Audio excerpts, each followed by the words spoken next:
తిరుపతిలో జరిగినటువంటి సంఘటన చాలా దురదృష్టకరం, బాధాకరం.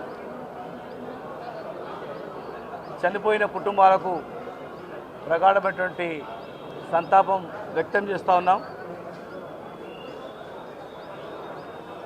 ఆంధ్రప్రదేశ్ ప్రభుత్వానికి మరియు టీటీడీ బోర్డు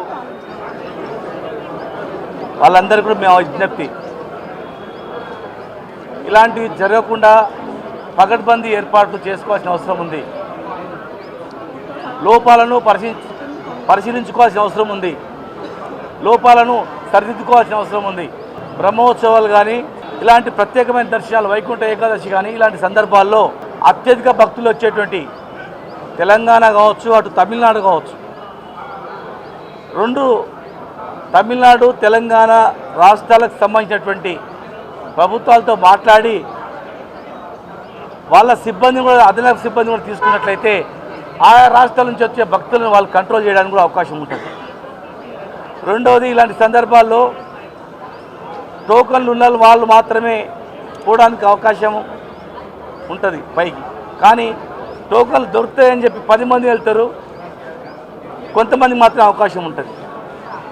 ఇలాంటి సందర్భాల్లో ఇప్పుడు హైదరాబాద్లో టీటీడీ కార్యాలయం ఉంది. ఇక్కడ కూడా ఆ టోకన్ సౌకర్యాలు, బుకింగ్ సౌకర్యాలు ఇక్కడ ఏర్పాటు చేస్తే ఎవరికైతే దర్శనం టోకన్ దొరుకుతుందో వాళ్ళు మాత్రమే అక్కడ దర్శనం పోతారు. అన్నప్పుడు తొక్కిసలాట జరగదు.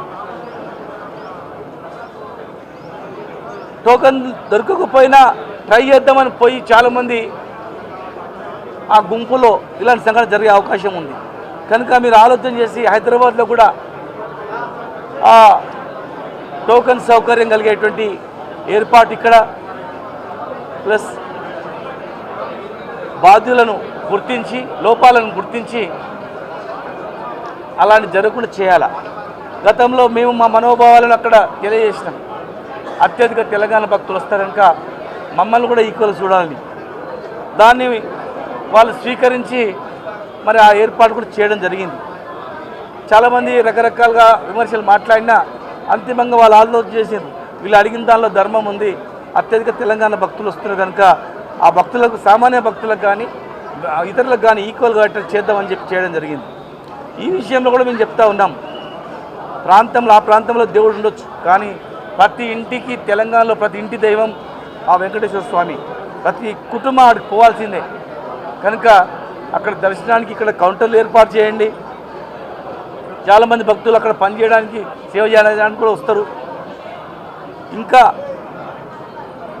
ఏవైనా సహకారం ఉంటే మేమందరం కూడా చేయడానికి సిద్ధంగా ఉన్నాం. ఆ లోపాలను గుర్తించి సరిచేయాలి. దేవుని ప్లేస్ కనుక మేము ఎక్కువ మాట్లాడలేకపోతున్నాం.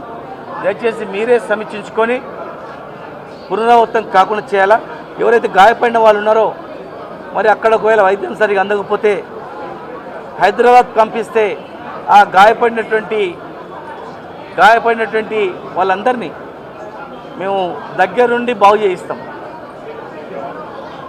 రెండు రాష్ట్రాల్లో కలిసిమెలిసి అభివృద్ధి చేసుకుందామన్నాం, కలిసిమెలిసి ఉండాలన్నాం. దేవుని దగ్గర కూడా వ్యత్యాసాలు ఉండొద్దని చెప్పినాం. ఇంకా ఏమైనా వ్యత్యాసాలను సరి చేసుకోవాలని చెప్పి కూడా ఈ సందర్భంగా విజ్ఞప్తి చేస్తున్నాం.